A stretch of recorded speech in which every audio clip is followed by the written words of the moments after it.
fixed type installation.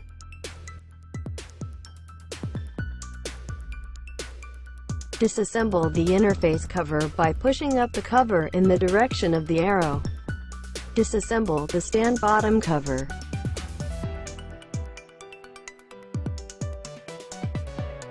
Unscrew the bottom of the stand and disassemble the plate.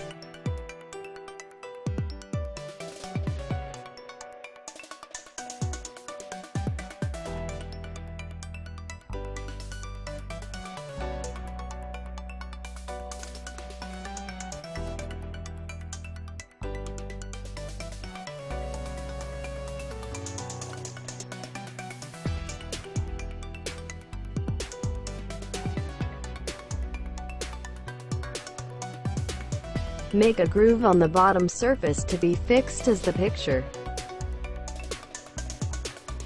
Align Forza whose bottom plate is removed with a groove on the bottom. Tighten the screw and mount the Forza.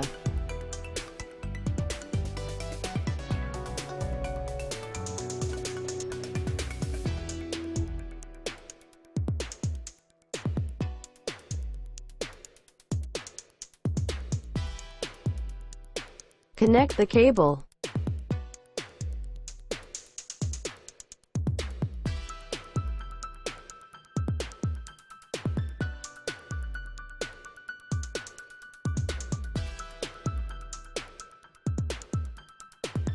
Assemble the stand bottom cover and interface cover.